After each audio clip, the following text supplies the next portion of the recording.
সামনে SAFF football, Bangladesh এ নিয়ে ভক্ত সমর্থকদের মধ্যে শুরু হয়েছে জল্পনা কল্পনা। একদিকে ফারহান আলী ওয়াহিদ, অন্যদিকে জায়ান হাকিমদের নিয়ে নতুন কোচ থমাস ঢুলির এই সাফের একাদশে কার জায়গা হবে আর কার জায়গা হবে না, এ নিয়ে ফুটবল ভক্তরা মেতেছে সোশ্যাল মিডিয়াতে। কিন্তু এর মাঝে মিলিয়ন ডলার কোশ্চেন উঠেছে দেশের ফুটবলের অন্যতম প্রিয় মুখ বাংলার বাজ পাখি খ্যাত আনিসুর রহমান জিকোকে নিয়ে। কোথায় হারিয়ে গেলেন আনিসুর রহমান জিকো? একসময় দক্ষিণ এশিয়ার সেরা গোলকিপার কি তবে আর সুযোগ পাচ্ছেন না দেশের ফুটবলের এই সুসময়ে? তার কি জায়গা হবে না থমাস ঢুলির সেরা একাদশে?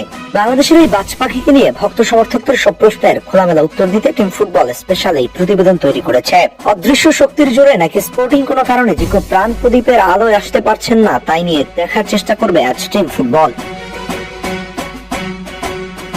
যখন দেশের ফুটবলে ছিলেন না হামজা চৌধুরী, ছিল না এই গণজোয়ার, বাংলাদেশ ফুটবল যে সময়টা অন্ধকারের এক অধ্যায় পার করছিল, সেই সব মুহূর্তে গোলবারের নিচে অতন্ত্র প্রহরী হিসেবে দুই হাতে একা দায়িত্ব তুলে নিতেন বাংলার বাজ পাখি আনিসুর রহমান জিকো।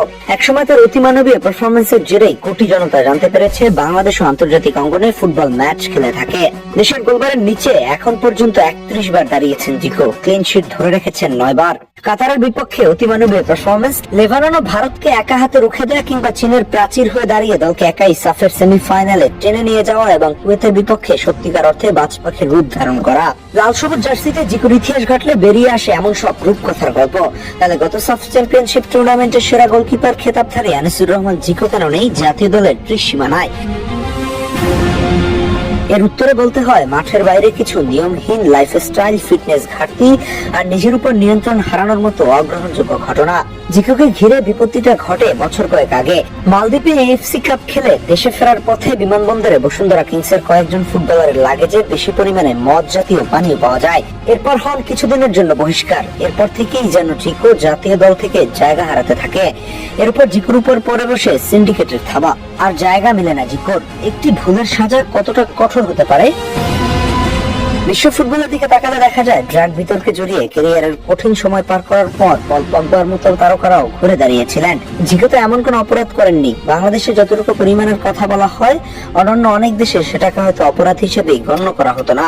ভারতের মতো দেশগুলোতে কোনো জাতীয় দলের খেলোয়াড় এমন অনাকাঙ্ক্ষিত ঝামেলায় পড়লে বোর্ড বা মিডিয়া তাদের আগলে রাখে, গোপনে বিষয়টা মীমাংসা করে জাতীয় দলের খেলোয়াড়দের সম্মান রক্ষা করে। অথচ বাফুফে জিকোর ক্যারিয়ারটাকে এভাবে হুমকির মুখে ফেলে দিল। সবচেয়ে বড় প্রশ্ন হলো, একই ঘটনায় জড়িত অন্য ফুটবলাররা যদি ক্ষমা পেয়ে জাতীয় দলে ফিরতে পারে, তবে শেখ মুরসালিনের সুযোগ পেলে জিকোর জন্য দরজা বন্ধ কেন? এমন ভুলের জন্য তো তাদের আর্থিক জরিমানার মতো শাস্তি দেওয়া যেত।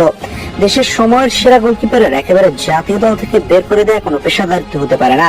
সদ্য শেষ হওয়া সিজনও ক্লাবের হয়ে 5টি ক্লিন শিট রেখে নিজের ক্লাসিক ফর্মের প্রমাণ দিয়েছেন জিকো। ব্যক্তিগত ক্ষোভ এবং গোপনে কলকাঠিনার বলি কি এভাবেই হবেন দেশের পোস্টার বয়রা? যেখানে বলা হচ্ছে বাফুফেতে এখন আর কোনো সিন্ডিকেট নেই, সেখানে আনিসুর রহমান জিকোর মতো প্রোভেন পারফর্মারকে দিয়ে এমন পরিকল্পনাহীনতা, অবহেলা দেশের ফুটবলের জন্য হতাশার বিষয়।